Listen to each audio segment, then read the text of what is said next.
And she's back. I hope you guys all had a great holiday. Didn't eat too much. Didn't put on the freshman 15. You know, you ain't nowhere near being a freshman, except maybe little Ivana or somebody, Amana. Um, I decided since, I was just being a bum and it was Friday and there's a lot of things going on in the herasphere. And I thought, it'd be a good opportunity for us to talk about like a wide variety of things um, about, um, what's going on with different relationship issues and stuff like that. Now, one of the things we're going to address is the John Gray situation when he was on Sister Circle talking about how he got birthed. But first, I want to do some lighter things because that's pretty heavy and that's going to be the bulk of the conversation. First, I want to talk about something I found was really funny. Oh, before I forget, for those of you who don't know where you are, you just kind of wandered in because you saw a live stream going on. You are on the Debsterism channel here on YouTube and Twitch. And what we do is talk about various aspects of dating, relationships, modern society, and primarily how those issues impact women of marriageable age. Um, Not all of it has to do with women, and not all of it has to do with dating and relationships in a strict form, because a lot of the relationships might be something at family, a work relationship, your, siblings, your best friend or whatever, ex best friend, neighbors. I mean, any kind of interpersonal relationship I will address it right here on this channel. So people write in letters. Sometimes they come into a chat. We have a free for all, and then we do different topics, and that's what we're doing tonight. Is a couple of different topics. So we're going to be kind of hopping around all over the place, which is not how I usually do it, but it should be interesting. The first thing I want to do is talk about this piece that I saw where this woman was supposed to be getting married, right? She straight clowned her groom. So the night before her wedding, she's out with her girlfriends, right? And she started getting some texts from a number that she didn't recognize. And the texts were exposing her fiance's double life. That's what they call it, double life. Because he was having this full fledged relationship with some other woman and then still trying to get married to her. And so, she got these texts showing screenshots. There was nothing he could deny that it happened. She saved the screenshots and sent it to the to the bride to be, and she claims the screenshots were. The woman said in the message, "I would not marry him. Will you?" with a question mark. So the woman sent pictures of the dude, the groom to be, along with text, which detailed the timeline from months ago to just like a few days before the wedding. And one says, "This weekend, you and I, it's on. Hot stuff. Bring your A game." And another one says, "Your body is fucking incredible. And shit, do you know how to use it? I wish my girlfriend had half the skills you do." Can you believe this dude? Trifling. Just unbelievable trifling.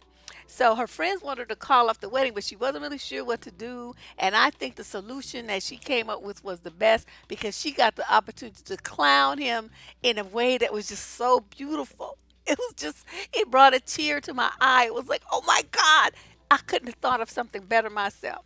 So she went up to the altar and everything. And instead of reading her vows, she started reading those texts. And everybody was like aghast, and the groom got so embarrassed that he just walked away, just walked down the aisle and left, and his best man followed behind him. And they had a big party afterwards. So she's like, everybody, she announced what happened. Don't go home, or we're going to have a party. And so she had, food already there, DJ already there, get all her friends and family already there. Why not? So she had a really good party with her friends, and that was that. You know what I mean? That was some next level bitch shit. I was like, oh my God, this was just beautiful, just fabulous. So I just thought I had to share that because, dude was just too trifling. I mean, there's like gross and disgusting, and then there's trifling, and then there's like next level just dog trifling, and that's where he was. How you gonna be dealing with another woman and you get married the next day? You know what I mean? What's wrong with you? He was just doing the most. Um, and I have like a whole other series of articles. We're going to talk about women and money um, in a little bit, but let me find my show slides. Okay.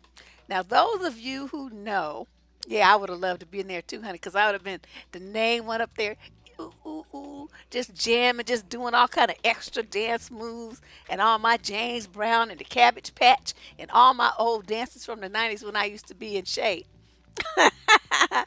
So, yeah, he it was just gross. Poor kid, but you can imagine the devastation. I mean, she turned it around to, to make news and to make herself feel better and to kind of come out on top. But once the party was over, she went home and just the realization that there's like confusion and guilt, and you feel like you can't trust yourself. You definitely don't trust men. So she's got a lot going on. She probably should get into some therapy because the rage that she's gonna feel at him.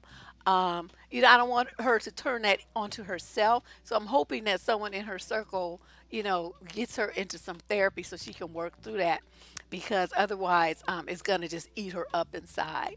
There's no way you can just get over something like that. I'm sure she had a good time at her little party, but you know what I mean. And when she goes home and she's by herself, it's gonna hit her, and that's what I'm talking about. Yeah. See, I can chair dance my ass off. Don't get me to stand up. All right, now let us discuss Mr. John Gray. Pastor John Gray. Now, those of you who may not know who this is, he is an associate pastor at well, I think he still holds that title at Joel Osteen's church, that big old mega church down in Texas, in Houston.